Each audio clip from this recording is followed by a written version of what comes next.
All right, I will say good morning. Good morning. Let us begin by thanking all of our sponsors for this morning share, to thank our TALMUD TORAH sponsors for the month of Cheshvan.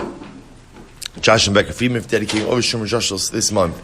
In creation of the yahrzeit of Josh's father, Yisroel Yehuda, HaRav Chaim Rephael, as well as for in an aliyah for the Neshamas of all of those who were killed al Kiddush Hashem on Shmini Atzeres and Simchas Torah in Eretz Yisrael, and for a safe return for all of our hostages and chayalim.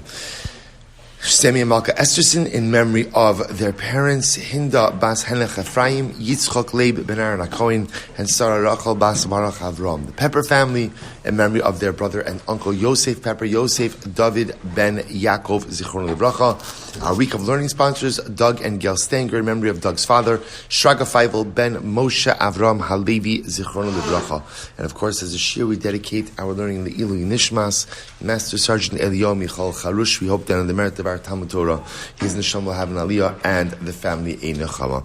Well, so with that, let us begin. Today's daf is Daf Chav. I want to thank Maishi for enabling me to give shiur virtually yesterday. Thank you. It's a great zechus Baruch Hashem to be back here with all of you today. Today's daf is Chav, and what a daf it is! Incredible daf ahead of us today. Introduced to the incredible sugi of Adam Olam. So we'll say, let's pick up. It's 27. We are picking up on 26a. We are picking up 5 lines up from the bottom. Last word on the line, Va'amar Rabba. Va'amar Rabba. Rabba says as follows: Zorak tinok mirosh hagag.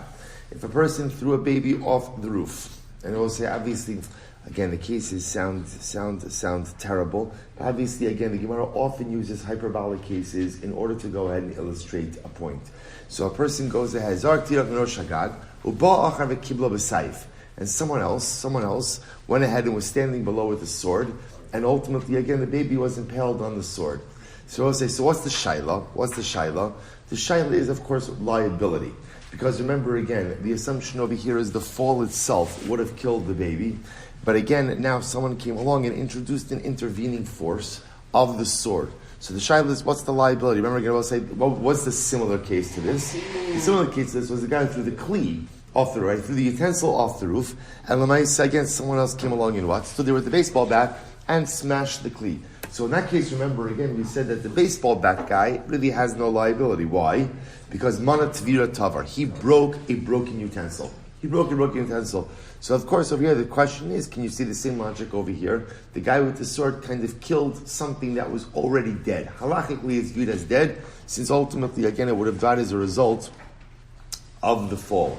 So it says the Gemara Zorak Tinok Mirosh Hagag Uba Achar V'Kiblo B'Sayif Plukta Rabbi Yehuda B'Meseira V'Rabbanon. Ultimately, again, so this is a machlokes Rabbi Yehuda B'Meseira and the Rabbanon. Disanya.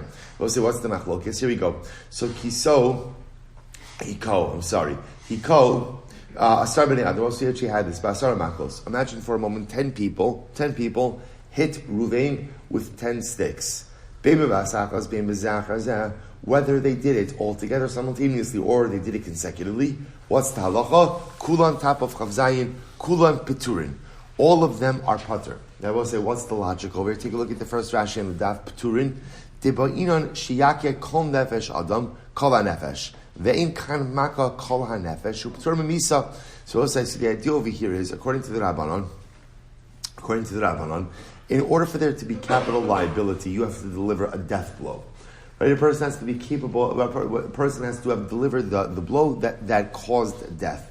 In this case over here, one really can't make that argument because Lamaisa, again, here there was, it's like, I don't know, for lack of a better term, like contributory homicide, right? They're all contributing in some way, and no one person could be considered to have delivered the death blow. Therefore, Allah Lamaisa, they're patur. Rabbi Yehuda ben Meseira comes along and he says, B'zeh achar zeh. Ha'achron chayiv b'pnei shekirev misaso. Rabbi Yehuda ben Meseira says that halacha l'maisa, no. If they did it simultaneously, then I agree. Then there can't be any liability because all of them simultaneously contributed. But if they hit Ruvain consecutively, then the last guy is chayiv. Why is the last guy chayiv? Because one can make the argument that clearly his blow, ultimately at least hastened the death. Even if his blow by itself wasn't powerful enough to have caused death, there's no question that his blow hastened death. And I also remember again in halacha, the act of hastening death is considered to be an act of bloodshed. Remember when we mentioned this, a week or two back, I mentioned the idea that this is a dramatic ramification for end-of-life issues. Right? You could have a person who is going to die as a result of a certain condition. But if I do something that hastens the death of that person, that is considered to be an act of bloodshed. So therefore, Rabbi Yehuda says, if they hit, right, if the 10 guys are there, and it's true, while none of them went ahead and delivered a death blow individually, but if they hit consecutively, the last guy who hit ultimately hastened the death, and therefore he'll be liable. I will say, plug that into this case. So let's say again, Reuven throws the baby off the roof. Shimon is standing there with a sword. So what's the halacha? And now the baby is impaled on the sword. So what's the halacha? So according to the Rabbanon, neither of them will be liable. Right? I'm sorry, I take it back. Reuven's liable. Shimon's not liable because Shimon hasn't done anything. According to Yehuda ben Beseira, Shimon would be liable. Why would Shimon be liable? Because Shimon hastened the death of the baby, right? Although the baby would have died upon impact, Shimon accelerated that process or expedited that process by having the sword ready. Okay. What happens if, again, same case, Reuven threw the baby off the roof, and ultimately a shark came along and gored the baby. So in other words, it caught the baby on its horn. So what's the halacha? Again, plukted Rabbi Shmuel b'nosh Rabbi Yochanan Baroka v'Rabbanan. So we'll say, so this will be the machlokes Rabbi Shmuel, the son of Rabbi Yochanan Baroka, and the Rabbanan. What's the machlokes? Listen to this. Tisanya v'nasan pidyon nafsha. So I will say, so remember again, the halacha is that ultimately if a person shark kills someone, so there's an obligation to go ahead and pay kofar. Kofar, we spoke about this in yesterday's daf as well, and we're going to spend much more time on this as well. Kofar is an atonement payment, right? It's a financial payment whose goal is to effect atonement. So this is fascinating. I'm sorry? For the killer. For the owner of the ox. That's right. Not for the ox. The ox is killed. So it says, the Gemara says, so see, here's what's interesting. The way the Torah phrases it is, you will give an atonement for your soul, which raises an interesting machlokes, demei nizak. So the Gemara says, demei nizak. So whose value? Obviously, what's happening over here is the kofar payment is I'm paying the value of someone. Right? I have to pay the atonement value of my soul.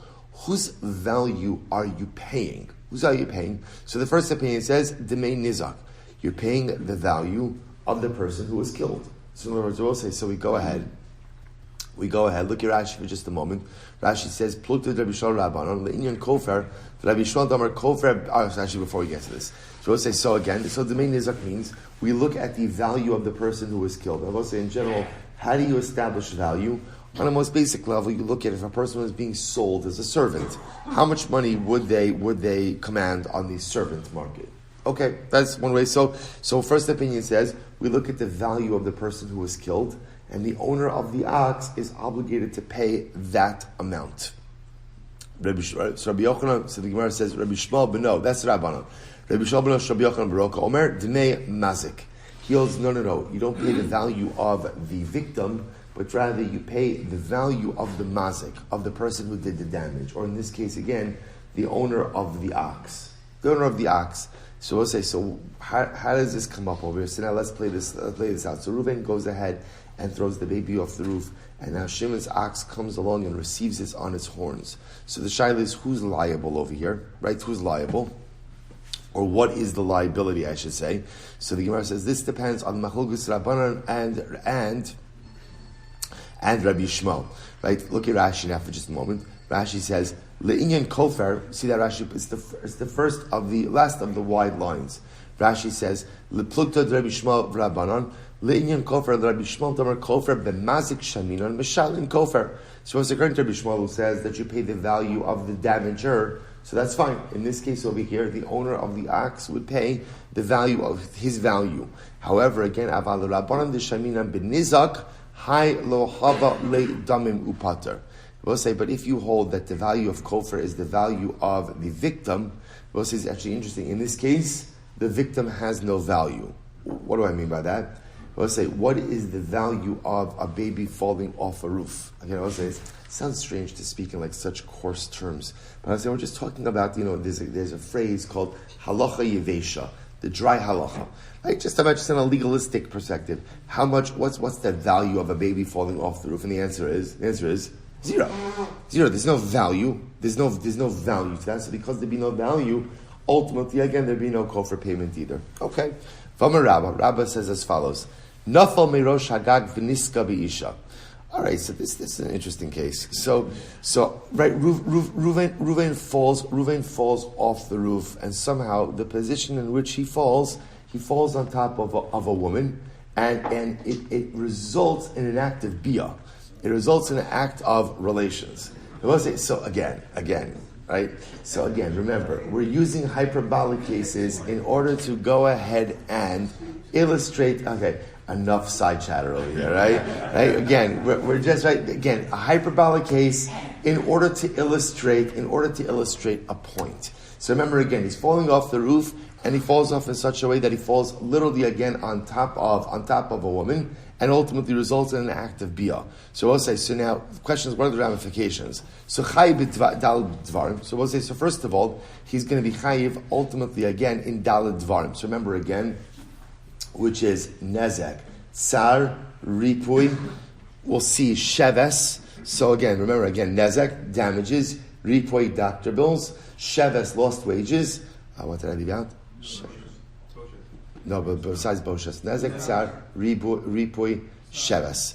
Right? Ultimately lost, right? Nezek, tsar, pain and suffering, right? Damages, pain and suffering, lost wages, doctor bills. So he's going to be, you see why I'm leaving out boshes in just a moment. Right? There's also humiliation, but we'll leave that out for just a second. So we'll say, so remember again, he's going to be chayiv in these four things. Now, Rashi makes an interesting observation over here.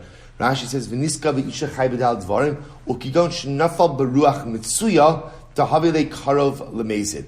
So I'll say, so ultimately, again, so interestingly enough, this is talking about a case where he was blown off the roof by a regular wind. We're going to contrast this with another case. We'll say, so in general, if you go up on a roof, right, you have to make sure that you steady yourself so that a regular wind, a ruach mitzuya, doesn't blow you off. And if you get blown off the roof by ruach mitzuya, that's a shtickle negligence. Bless you, a shtickle negligence. We're going to see. So what's the halach? It's fine. So chay b'dal dvar, we'll get to that in just a moment. Ubi evinto lo kana. Interesting, I will say, if Reuven fell off the roof and the woman who he happens to fall into, and as a result has bia with, right, is his yevama, is his sister-in-law, the wife of his now deceased brother, and they weren't sure what they were going to do about Yibum, right? And now again he has relations with her. It doesn't affect Yibum. Bless you. It doesn't affect Yibum. Now we'll say, now why is that? So Rashi says over here, in order for Yibum to be affected, he has to have kavana for bia. Right? In other words, it doesn't necessarily have to have kavana for Yibum, but it has to have kavana for bia. In this case, remember, there was no kavana for bia. It just happens to be he's blown off the roof, and through a confluence of circumstances ends up in this position, right? But lamaisa, there was no kavana for bia. There was no intent for an act of relations, and therefore there is no yibum. So watch this. Chayiv. So listen to this. Chayiv benezek tsar ripui uboshes. So as we said before, he's chayiv for these four things. Right? What is he chayiv for? Nezek, damages. Tsar, pain and suffering. Ripui, doctor bills. Sheves, lost wages. Ava, boshes, low. But he's not chayiv for boshes, pain and humiliation.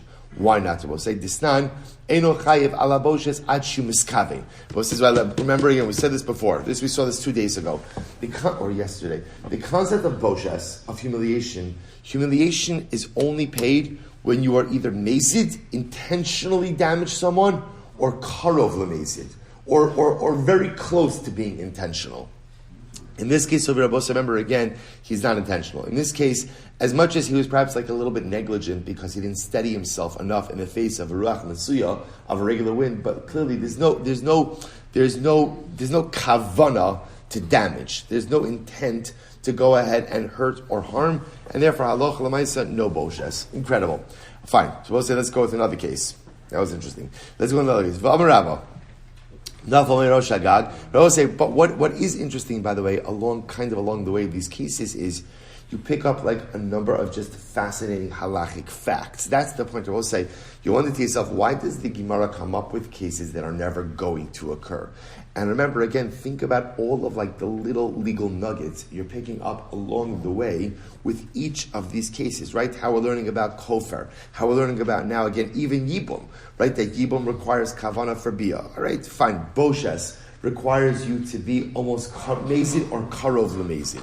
Next, v'amarabba, nafal meirosh hagag, beruach shenem mitzuya. So it's a next case. Reuven is on top of a roof. And what happens? Reuven is now blown off the roof by what we call a ruach she'ena mitzuya, an uncommon wind. Now, what does that mean? Like a gale force wind. In other words, ruach mitzuya means on any given day there's a wind blowing. So again, you have to, and that wind could even be potentially like a little bit strong at times. So you have to steady yourself, protect yourself and your property from doing damage. Ruach she'ena mitzuya means like a gale force wind, a storm wind, just an uncommon scenario. So Reuven now is on the roof. He's blown off the roof by Ruach She'ena Mitzuya vehezik, right? And he damages ubayish, and as a result, ultimately again, there's humiliation for the damaged party. What's talacha? Chayiv ala nezak upater bedal dvarim. So we'll say in this case he's chayiv for damages, but he's pater for all 4 buckets of damage. Now we'll say, now why is that? Because remember again, as we saw in yesterday's daf, so in order to be chayiv for the 4 categories of damages that we just mentioned before, there has to be some level of intentionality. Here, this is more like an ones situation, right? That's why beforehand, with the ruach, if you're blown off the roof by ruach mitzuya and you cause damage, you're going to be chayiv in the 4 categories of damages, because again, you have an obligation to make sure that you don't damage as a result of a ruach mitzuya. But you're blown off the roof by ruach she'ena mitzuya, an uncommon wind. That's an ones. That's almost like an extenuating circumstance. And therefore, halacha l'maisa, there's no liability for the 4 categories of damages. But ruach mitzuya vehizek ubash. What happens if you're blown off the roof as a result of ruach mitzuya, common wind, and you damage and you humiliate? Chayiv b'dal dvarim. So in that case, you both say you chayiv in dal dvarim. Now again, why you chayiv in dal dvarim? Because again, there you should have been careful, right? You have an obligation to steady yourself in the face of a ruach mitzuya, common wind. If you didn't do so, you're chayiv ultimately again dal dvarim, but you're pater al bosha. So we'll say, why are you pater on humiliation? Because remember again, what do we say? Humiliation requires either mazid or karov lemazid, right? You have to be either like intentional or very close to being intentional. Good. Vim this hapech. Now, this is an interesting case. What happens if as you were falling, nisapech literally means you did a flip. Now what does that mean, nisapech? So we'll say, imagine the following situation. Reuven is falling off the roof. So in a classic case of Reuven falling off the roof, Reuven falls off and he just falls on Shimon. And as a result of falling on Shimon, he goes ahead and he does damage, his humiliation, all this different kind of stuff. Fine. We'll say what happens is Rashi says, what happens? Reuven's falling off the roof. And as he's falling down, he sees, there's Shimon. Right? Shimon's put on a couple of pounds. That would make for a nice softer landing. Right? So what does he do? He goes ahead and, he moves himself around so as to intentionally fall on Shimon. So we'll say, what's talacha? Chayiv af ala boshes. So in that case, we'll say, obviously, he's chayiv for the 4 categories of damages: nezek, tsar, ripuy, and boshes. And sheves. Nezek, tsar, ripuy, and sheves. And in this case, he's also chayiv on boshes. Also chayiv on humiliation. Why? Because we'll say here, there's a mezid. Here, he's contorting himself, right? He's moving himself in order to dafka fall on Shimon to cushion his own blow. So remember again, whenever you have mezid or karov lemezid, in that case, halacha l'maisa, there's going to be boshes. Disanya, because we learned mimashma shenemar. So we'll say, just in general, this is actually interesting. After this whole discussion, how do you know that boshes has to be mezid? Right? That in order to be chayiv for boshes, for humiliation, there has to be, again, absolute intentionality or very close to complete intentionality. Listen to this. Mimashma shene'emar v'shulcha adin. I will say, interestingly enough, the Torah describes a very interesting case. The pasuk is, Ki yenatzu anoshim yachtov, ish v'achiv. So we'll say 2 men are fighting, Reuven and Shimon. And what happens? V'karva ishes ha'echad lahatzilis isham yad makeu, v'sholcha yada ve'achzika b'mevushav. So we'll say, so what happens? So two men are fighting, right? And the wife of man A wants to break up the fight. So what does she do? She grabs, right, guy number 2 in a private area in order to get him to stop fighting with her husband. That's the case. That's one way to break up a fight. Right, so we'll say, so Lamaisa again, so this is what she does. V'shilchal yada, so we'll say the halacha is, right, v'shilchal yada, ein yodeh shechziga. Why does it have to say she stretched forth her hand and she grabbed hold? Why do you have to say both? Matam lomar v'cheziga, lomar lecha, kevan sheniskavin lahazik, afa pishlon niskavin levayish. Both say to teach us, so in this case over here, there is a payment for boshes, and when is there a payment for boshes? When there is kavana to damage, even if there's not kavana to humiliate. So in this case, again, the woman didn't have kavana to damage. The woman did have kavana to damage. She didn't have kavana to humiliate. Right? But you see from here that as long as there's intentionality of the act, that results in boshes. So therefore, going back for just a moment, in this case where Reuben's falling off the roof, and now he contorts his body as a way to intentionally fall on Shimon, he doesn't have intention to humiliate Shimon, but he does have in mind to what? He does have intention to what? To fall on Shimon. Once there's intentionality of action, then there could be liability for boshes. Fascinating. So just to be clear, so this is this distinction that we keep on making over here. For the Dalit Dvarim, in general, again, I will say, for damages, what we call damages, and really under the umbrella of damages, you have nezek, which is damages, tsar, pain and suffering, ripui, doctor bills, and sheves, lost wages. Those 4 things in general are called damages. Whenever a person damages, you're chayiv for those things. You're chayiv for those things, assuming that it's not an extenuating circumstance, like you were blown off the roof. You were blown off the roof by ruach shenem mitzuya. Right? So halacha l'maisa again is going to be chayiv for damages in that case, and that falls under the idea of adam muad liolam. Person is responsible. Boshes, which is another category of damages, boshes is only paid when there is intentionality to damage. Doesn't have to be intentionality to humiliate, but boshes, humiliation payment, when there is intention to damage. Incredible. Let's go on more case. Rabbi says, in another interesting case here, well, let's listen to this case. It's fascinating. Reuben goes over to Shimon, and he places a coal on Shimon's heart. And Shimon dies. What's the halacha? Reuven's potter. They will say, now what's the logic? What's the logic here? Alibo umeis pater shailo salko. They will say, because in general, if someone puts a coal on your heart, what should you do? Take it off. So obviously, again, Shimon should have taken the coal off. Shimon didn't take the coal off. But Reuven's pater from this. They will say, now, incredible and profound Musar Haskell as well.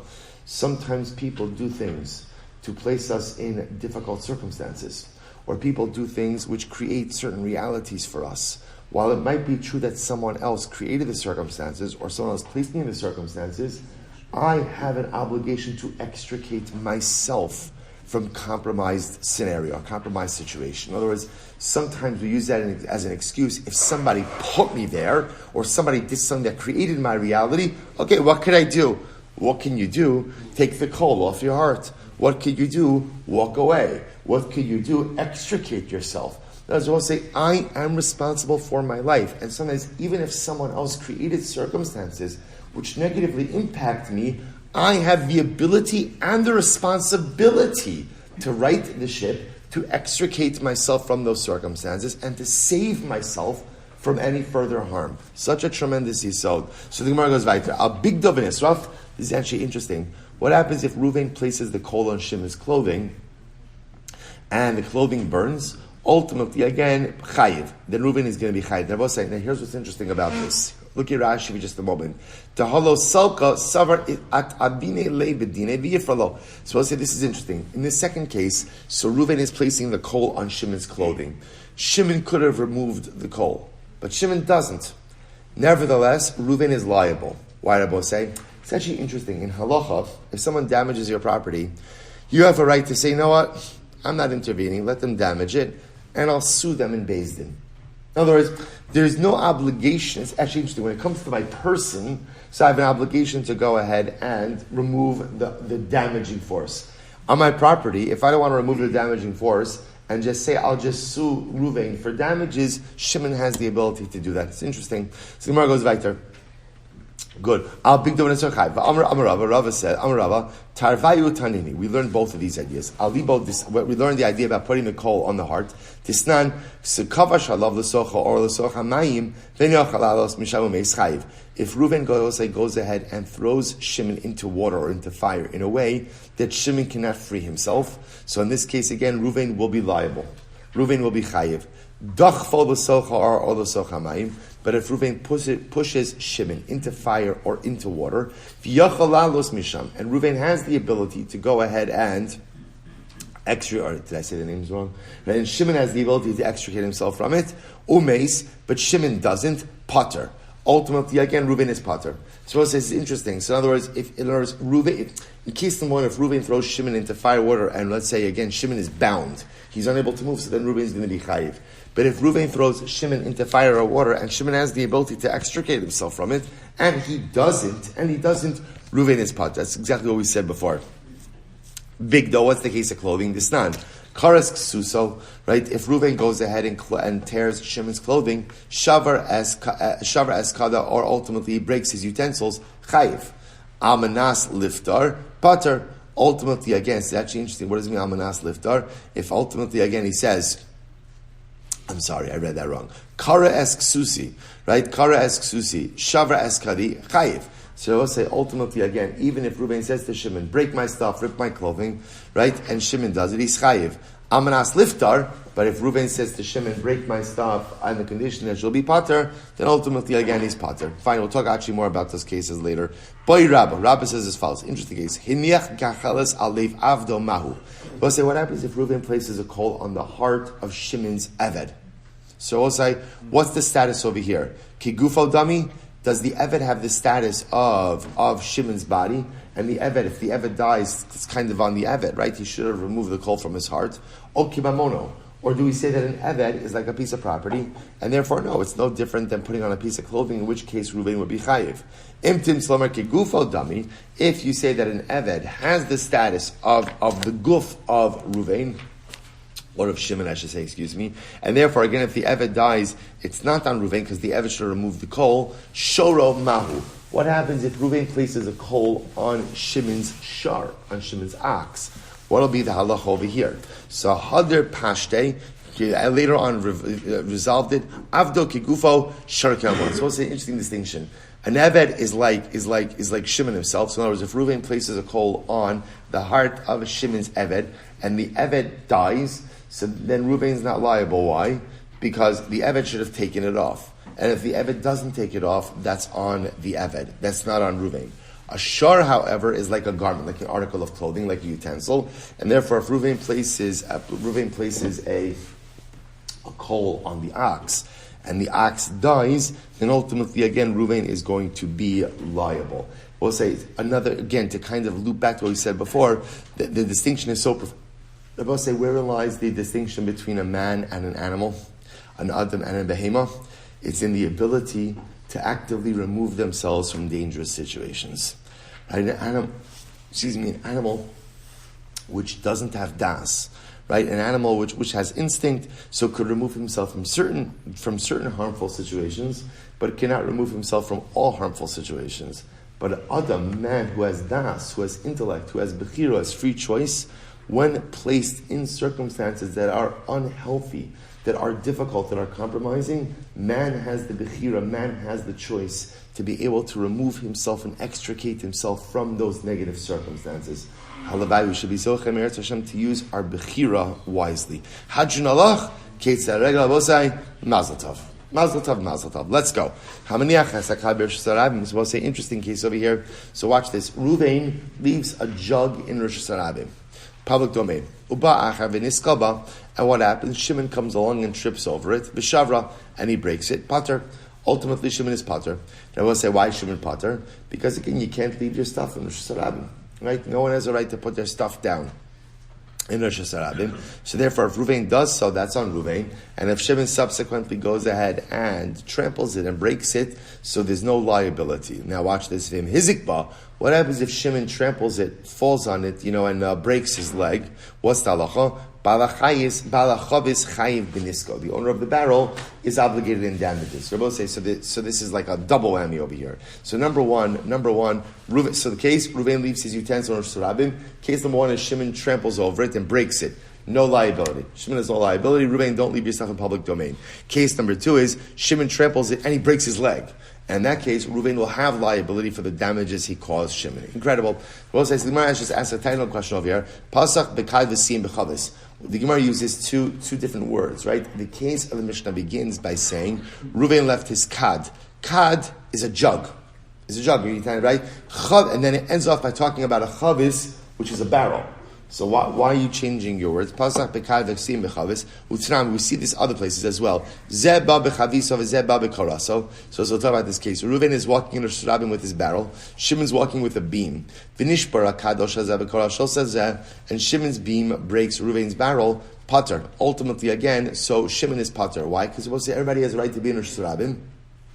And stuff happens in Rosh Hashanah. Say once again, Pasach bechavis v'siyim bekad. Once again, the example began ultimately again with a barrel, and ended off with a jug. Another example of this, Tananami, is interesting. By the way, we're going to see all of these cases later on. So Tananami, Zeba bechavis oshem, Zeba bekadosh dvash. Reuven's carrying a barrel of wine, and Shimon's carrying a jug of oil, right? I'm sorry, of honey. Finistika chavis shal dvash v'shafach zeh yeno. Veitzas will say what happens. The barrel of honey split. So what did the other guy do? The other guy poured out his wine in order to scoop up the contents of the honey. So what's the halacha? Ein lo ela scharo. The guy who poured out his wine can't go ahead and sue for the loss of wine. Rather, the only thing he's entitled to are wages for the act of collecting honey. I will say, right now, the details of these cases are not what's relevant to us. We'll come back to these cases. What's important for us, I will say, is you see the same thing over and over. Pasach bekad v'siyim b'chavis. First wide line is you see the word kad and chavis, that they're constantly being switched. Amra papa, I'll tell you why. Hainu kad, hainu chavis. They're the same thing. I will say in Talmudic verbiage, in Talmudic wording, kad and chavis are the same thing. Right? Even though we translate them differently, kad we normally translate as a jug, and chavis we normally translate as a barrel, but halachically, or at least Gemara-wise, they're the same thing. We'll say, what does this matter? L'mekach u'memkar. What this matters, we'll say, is for business purposes. In other words, meaning what? I go to the store, right, or I order online, Reuven's store, and I order a chavis, right, and I end up getting a kad in the mail. I don't have a right, no returns. No returns, why? Because kad and chavis are used interchangeably. So Gemara says, well, one second, what's the case? So if I live in a place where a jug, right, where a kad is not called the chavis and a chavis is not called the kad, right? But they're two different things. So the Gemara says, no, they're not interchangeable. Ha lo karla. L'tzricha deruba karla kada kada ula chavisa chavisa. So we'll say the economy the karla chavisa kada ula kada chavisa. So we'll say, interesting enough, what are we talking about? We're talking about a case where in this city, the majority of people call a kad, and a chavis. But there are some people that call a chavis a kad and a kad a chavis. Maldim, what would you have said? Zil basaruba. You might have thought in this case, go by the majority, and the majority of people call a kad, and a chavis a chavis. Kamash malan, on the base kamash malan, then holchin b'mamon achar harov. Fascinating. Let's say, so therefore again what we're being taught is when it comes to monetary things, we do not go after the majority. When it comes to monetary things, we look at all possibilities. So we'll say, it's actually fascinating. So therefore, if I live in a place where the majority of people call a jug, and a barrel, a kad, a chavis, but there are some, and some means more than one, right? There is some significant minority that does call a kad, a chavis, and a chavis a kad, and I enter into a business deal to buy a chavis, and the seller gives me a kad, I don't have legal recourse. Since I go ahead and I live in a place where halacha l'maisa, again, there are some people who call a kad a chavis and a chavis a kad, therefore the sale stands. I will say, obviously, the way to avoid that is to be explicit, right? You can always be more explicit, but that's the idea. In holchin mamon achar harov. Take a look at Rashi in just a moment. First Rashi on the base. In holchin mamon achar harov. Heichad dimistapkan lan milsa kigon hacha Ukigon hamocher sholach havero v'nimtza na'akron lo aminan basa ruba azlinon ulecharisha kanal varitalis el aminan motzi mechavero alav araya v'yachol lomer lo l'shchita. So we're actually going to see this case in a little bit, and actually fascinating, we're not getting into it now, but a fascinating case, a couple of days from now, we're going to discuss this idea where you sell an ox to someone and it turns out that the ox was a muad. So I'll say, so again, is there recourse in such a case like that? But the point over here is, ein holchel b'mamon achar harov, and therefore again, so just to be clear, obviously if I live in a place where no one calls a kad the chavis and a chavis a kad, and again, I contracted by a chavis and I get a kad, obviously again, that's a mekach tos, and the transaction is void. The chiddush is, I live in a place where the majority of people call a kad, and a chavis, but a minority do call a kad, a chavis, and a chavis a kad, and I contracted by a chavis, and the seller gives me a kad, I don't have recourse. Okay, let's go weiter. Remember again, back to the Mishnah. So what happened in the Mishnah? Ruvain left his utensil, left his jug, or his barrel, right, in the Rosh Hashanah. Now what happens? Shimon comes along, and what does Shimon do? Shimon trips over it, breaks it. What's the halacha? No liability. Meaning Shimon has no liability for breaking the utensil of Ruvain. So the Gemara says, Amai pater, this is incredible, Rabbi say. I don't understand. Why is Shimon pater? I understand. Shimon should look where he's going. I just say there's a concept of look where you're going. What do you mean? That's it. There's no liability at all. When he tramples over it, he should have to look where he's going. So the Gemara says, Amri debei Rab Mishmei derav b'memali Rabim kula chavios. Interesting. What are we talking about over here? I would say Ruvain didn't put one utensil, but rather what did Ruvain do? He lined the entire Rosh Hashanah. Right? Now, it doesn't have to literally mean the idea over here is he left a lot of stuff in the Rosh Hashanah. So because of this, not that it's impossible for Shimon not to trample on something, but let me say, we're not just talking about it's not about a case where he left a utensil over here, right? The Rosh Hashanah is 20 amas wide, and Shimon went out of his way to walk over here. He left a lot of utensils, and therefore that's when Shimon's not going to be liable. Shmuel says ba'afela. It was nighttime. So in general, at night, ultimately, it's difficult to be able to see where you're walking. That's where there's no liability. Rabbi Yochanan or Karen Zavis. Rabbi Yochanan says, actually, interesting, Rabbi said, Karen Zavis means what? Rabbi said, we actually saw this case before. He left it either at a protrusion or at a corner. In other words, in a way where Shimon would not have readily seen it. That's the idea. So the Rabbi say, three different answers as to why Shimon isn't liable. In other words, we'll say, well, the Gemara is operating under the premise now that in general, you have an obligation to watch where you're going. That is, you have that obligation. So if that's the case, when Shimon tramples over Ruvain's utensil in the Rosh Hashanah, why isn't Shimon chayiv? So three answers. Rav, Ruvain left a lot of utensils in Rosh Hashanah. Shmuel, it's nighttime. Rabbi Yochanan, it was a corner. Right? In other words, it was placed down in a way that Shimon just didn't see it. That's why there's no liability. So Rabbi Bava says, Amra Papa, lo daika masnisin ela oki Shmuel ok Rabbi Yochanan. So Rabbi says our Mishnah really only works either with Shmuel who says it was nighttime, or like Rabbi Yochanan who says that it was at a corner, so he couldn't have seen it. Di karav, because if we're talking about a case where Ruvain left just a lot of utensils in the Rosh Hashanah, my area niskal afilu shavar nami. So we'll say that. So here's what's interesting. The lashon of the Mishnah we'll say is Shimon tripped over the utensil. Right? Niskal means he tripped over. It was an accident. It was actually interesting. But what Rav Papa wants to suggest was as follows. If Rav was right, and in this case, Ruvain literally lined the Rosh Hashanah with utensils, then even if Shimon didn't trip, but Shimon purposely stomped the utensils, there would still be no liability. Why not?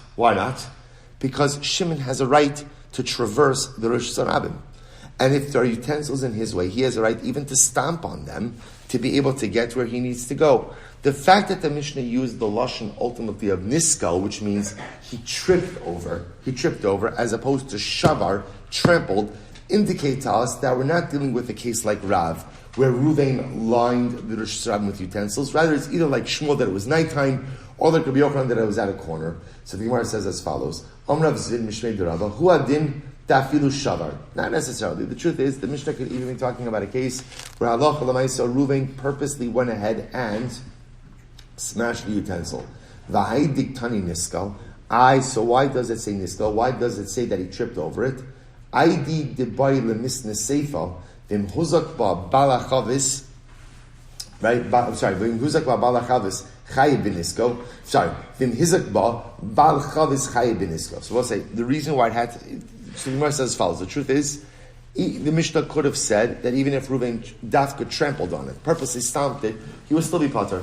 So why does it have to say nisko? Why does it have to use a case of tripping over it? We'll say that's necessary for the end of the Mishnah. What did the end of the Mishnah say?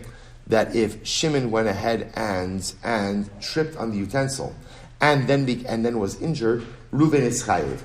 That will say it's dafka niskal aval shavar lo. So we'll say the only time that Reuven would be chayiv if Shimon was injured from the utensil is if Shimon went ahead and tripped over it.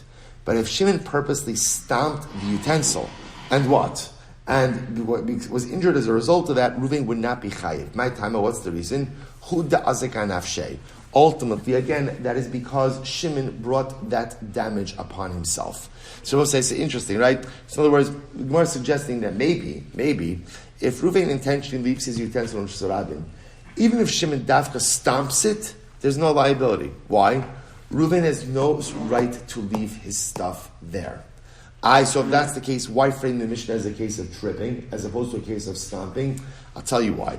Because of the second case of the Mishnah.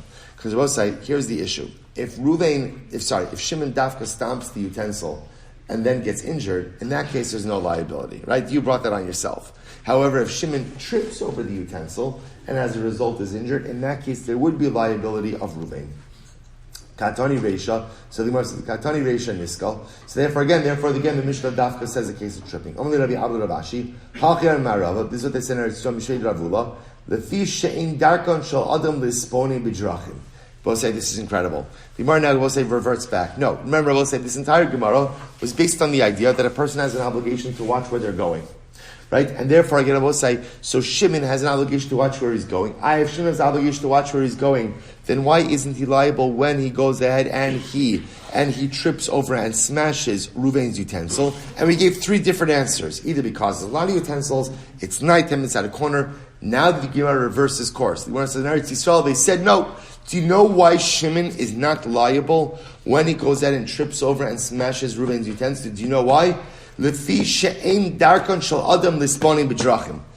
people don't pay attention when they're walking. That's it. We'll say the assumption is that when people are walking in Rosh Hashanah, they're not paying attention to where they're going. And therefore what? And therefore Allah Reuven, don't leave your stuff in Rosh Hashanah. And if you do so, the onus is on you. The onus is on you. People don't pay attention where they're going in Rosh Hashanah. They don't pay attention where they're walking. Therefore, it's common for them to step on stuff, to trample stuff, to damage stuff. And therefore, Reuven, if you leave your stuff there, that's on you. There's no liability for damages from Shimon to you if he tramples on your utensil. And if he gets injured, ultimately, you're liability. Both say, what a profound statement. What an incredibly profound statement. They said, you know what? The unfortunate reality is, it is not the derech of people to contemplate the derech of life they're taking. I was saying, people don't think. And of course, I'm not talking about me, right? It's other people, right? The derech of people, I will say, is, you know what happens in life? Most of us live life on cruise control, right? You get yourself on a derech, right? Go ahead, and now, I will say now, you know what's incredible now? With cruise control, now there's even adaptive cruise control. Right? The beauty of adaptive cruise control, you even have to pay less attention. Right? It used to be that when you put on cruise control, okay, so it sets the speed, but you still have to be mindful of the car in front of you. Now you don't have to be mindful of the car, right? It's okay. It's got it. It'll accelerate. It'll slow down, all on its own. You need not worry about a thing. We get on a derech of life, and we simply stop paying attention. We'll say it's the derech of people. Listen to the lashon. The derech of people is we simply remain inattentive to the pathway we've chosen in life. I make a choice, I get on a path. I will say people do this all the time. People do this in their career. You get into a job, you settle into a career, and what happens? It's not good. I'm underperforming. I'm not challenged. I'm not happy. I don't feel productive, but does it right, pays the bills. Pays the bills, right? It does it. It does it. People do this in their ruchnius, right? Again, I perform at a certain level. That's what I do. I perform at a certain level, lock in the cruise control. That's it. Keep going. We do it in our relationships. Things are broken. They're broken, but they're not explosive. They're broken, but they're not explosive. Let's just stay the path. Why? Who wants to live a life of underperformance? Who wants to live a life of cruise control? Who wants to live a life where I'm just kind of, going? Let's see. You ever get behind on the highway? You ever get behind that guy who's going 50 miles an hour? You ever get behind that guy who's going 50 miles an hour, right? And 50 miles is like that speed where okay, I guess it's not you shouldn't be on the shoulder, right? You shouldn't be on the shoulder, but you also don't really belong in a lane. And how do you feel when you get behind that guy who's going 50 miles an hour? How do you feel? Right? How do you feel? I'll tell you how I feel. Buddy, don't you have somewhere to be in life? Don't you have somewhere you have to get to? Right? Isn't there a destination that you have to arrive at? It's incredible. I don't understand how you do that. I hope I'm not offending anyone with using 50 miles an hour. Right? Don't you have... I'm talking about where the speed limit is 65, not like in a 25 residential area, right? Right? Well, but Lamaisa, right? Don't you have somewhere you have to be? Isn't there a destination? Aren't you at least in a little bit of a rush for something? And I always try to say, you know what? That's most of us. Most of us put on the adaptive cruise control at 50 miles an hour. Take it slow and steady. I always say, and that's not a way to live. It's not a way to live. The way to live is we have to contemplate the derech. The lashon is the fishin darkan shel bnei adam lisponim b'drachim. The derech of a person is not to contemplate the path they are on, not to be attentive to the road that they are traveling, not to be attentive to where I'm going, what I'm doing, or how I'm getting there. And I always say we have the ability and we have the obligation to live differently. We have the obligation to be tuned in, to pay attention, to be attentive to how we live our lives each and every day, and to what path we are taking and to which paths we're not taking. And most importantly, to be attentive that sometimes the path that I chose at a certain point in life doesn't work for me now. Sometimes you have to switch lanes and you have to plot a different journey for yourself. The derech of a person may be not to be attentive, but that doesn't have to be my derech in life. Incredible. Halva uvda ben Arda. There was an episode in Arda, and we'll say what happens. V'chayiv Shmuel, right? And ultimately, again, we'll say, so there was an episode in Arda where there was a guy walking in Rosh Hashanah. He trampled over, he stumbled over a utensil, right? A kli. He broke the kli, and Shmuel said that he's chayiv. Right? Shmuel said that he's chayiv. So the Gemara says, but Bobadisa v'chayiv Rava. And Bobadisa, Rava made him chayiv as well. So Bishlam Shmuel kishmaiti. So we'll say Shmuel makes sense. Because remember again, Shmuel only exempted Shimon, the trampler, when it was done at night. When the assumption was that Shimon couldn't see where he was going. But if Shimon trampled something by day, so Shmuel would make him chayiv. So that makes sense. So the Gemara says, Ela Rava. Shmuel will say, but remember again, Rava was talking about a case where the Shmuel was full. So does Rava hold like Shmuel? So Papa, Karna da'atz rahabi. So this is interesting. I will say, we're talking about over here, Karna da'atz, Rashi says, it was a corner that was next to the olive press. Now I will say, by the olive press, the chivan bereshus ka'avdi, iboyle liyune umezel. Now I will say, by the olive press, it's common for people to put their barrels down by the olive press, or their jugs down by the olive press. So because that's what I will say, again, if you're in an area where it is common for people to put down their stuff, then there is a heightened level of vigilance and a heightened level of awareness that a person has to have. Okay. Hari Amru was interesting. So it said as follows. L'rekuva shalosh. So we'll say, so now, what are we talking about over here? So we're going to discuss over here, we'll say, the idea of boshes, right? When you go ahead and you damage someone, so there's a payment for humiliation. So this is interesting. So Rav Chisda Rav Nachman, depending on the level of humiliation, will determine the amount you have to pay. So if you injure someone, the rekuva, with your knee, you knee someone, shalosh. So we'll say, so again, that's 3 coins. Ula be'ita chamesh. For be'ita, if you kick someone, that's 5 coins. In other words, these are different payments of humiliation.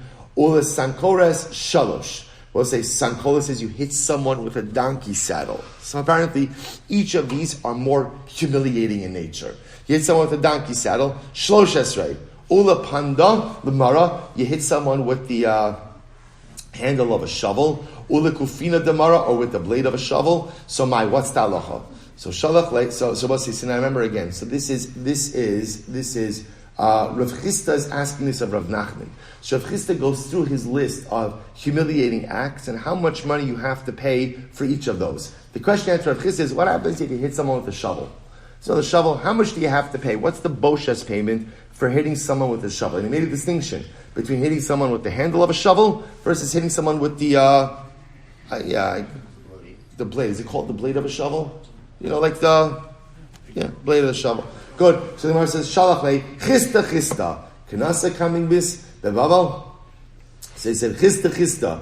You're trying to collect penalty payments in Bavel. Now, remember again, in Bavel, they can't collect knas, right? Why not? Because you need smuchim, right? You need people with smicha. In Bavel, you need people with smicha. Emali gufa da'avda hechi Hamas. Well, it's interesting. So now, Rav Nachman said to Rav chista. Instead of throwing out these arbitrary cases, why don't you tell me what happened? Tell me what happened, and I'll tell you what the halacha is. So the Gemara says, Shalach lei. So now Rav Nachman says, okay, Chisda, here's the case. Listen to this. Tahu gargusa de bei trei. So we'll say, so listen to this. He said to him the following situation. Good. So gargusa de bei trei. So we'll say there was a water cistern, like a well, that belonged to 2 people. So Reuben and Shimon owned a well together, water cistern together. Now the way the agreement worked was, each day one of them had the right to draw water. So what happened? So the Gemara said, Asa chad kadali biyoma de lo delay. But what happened? One day Reuben came along and drew water on the day that belonged to Shimon. Amar le yoma didihu. So Shimon said, hey, it's my day. Lo ashkoch bei. Reuven didn't listen. So Reuven was drawing water on Shimon's day. Shimon says, hey Reuven, what are you doing? It's my day. Reuven wouldn't listen. What did Shimon do? Shakal panda demara machye. So he took a shovel, and he hit Reuven. He didn't kill him, but he injured him. Amar lei, mea pandi bepanda lemechye. So what Rav Chisda said, essentially, well, Reuven, he deserved it. Right? He deserved it. Right? Shimon should have hit him with a shovel 100 times. Now what does that mean? Afilu man damar lo avid inish dina lenafshei, but makom psida avid inish dina lenafshei. So we'll say, no, we're going to stop over here for today. Actually, we'll pick up in Meretz Hashem. I'm going to leave you on the cliffhanger with this case, right? So now again, Reuven and Shimon shared water cistern. Each have a day. Reuven took water on Shimon's day. Shimon said stop. Reuven wouldn't listen. Shimon takes a shovel, hit him with a shovel. So ultimately, again, Rav Chisda said he deserved it. Why he deserved it in Meretz Hashem to be continued tomorrow? Osai shkoyach.